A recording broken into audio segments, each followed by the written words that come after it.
So I originally bought the 18mm f2 pancake lens in 2017 as one of my first Fuji primes. And while I love that lens for the size and portability, I ended up selling it once I got the X100F because I just absolutely fell in love with that camera.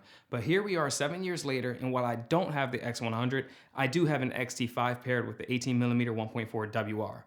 But before we get into all that, if you're new here, my name's Tim DeGrassa, and I'm a photographer and filmmaker with a passion for documentary storytelling. On this channel, you'll get to see my work with and hear my thoughts on gear I use to tell stories. If that's something you're interested in, be sure to subscribe to join the journey. All right, first things first, just a quick disclosure. I bought this lens with my own money and no one has reviewed or approved this video before I'm releasing it to y'all, especially not Fuji. So with that out of the way, let's just jump straight into the build quality on this lens.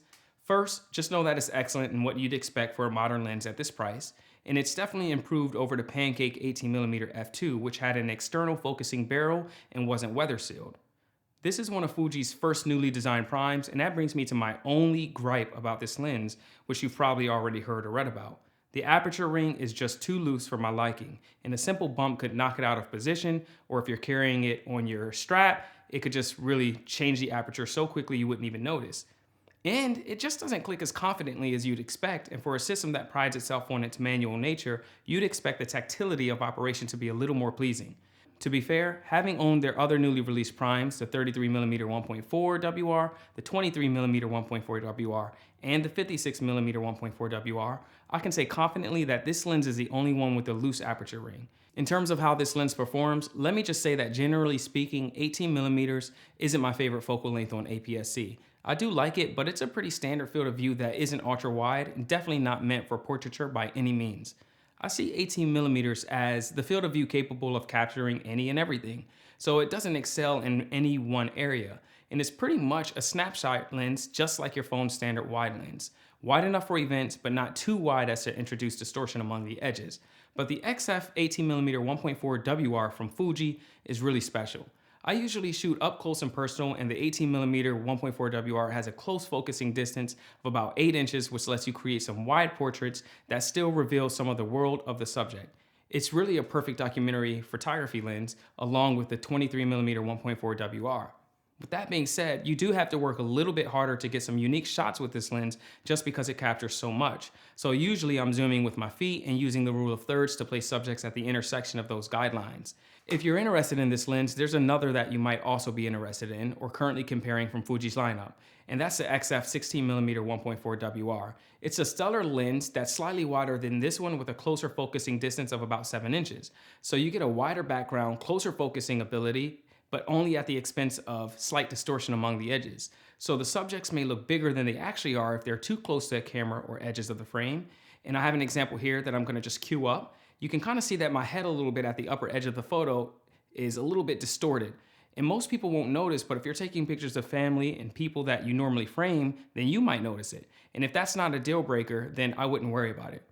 Another cool feature about the 16mm 1.4 WR is that it can be switched to manual focus with hard stops at minimum focusing distance and infinity. And because there's markings on the barrel, you can easily shoot at your hip and zone focus. The 18mm 1.4 WR, on the other hand, doesn't have this and uses a fly-by-wire system that drives the elements as you infinitely turn the lens barrel, which in my opinion is a downgraded experience, especially if you like shooting manually, or if you're primarily a video shooter, you might consider this a nightmare. So for video or street photography, I would say that the 16mm 1.4 is a better option if you're okay with a wider field of view. Anyway, I'd love to just take this time to show you some of my favorite photos I've taken with this lens.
I hope you enjoyed those photos. If this video helped you out and you want to see more like it, be sure to like and subscribe. It really helps the channel out. Thanks for watching and see you in the next one.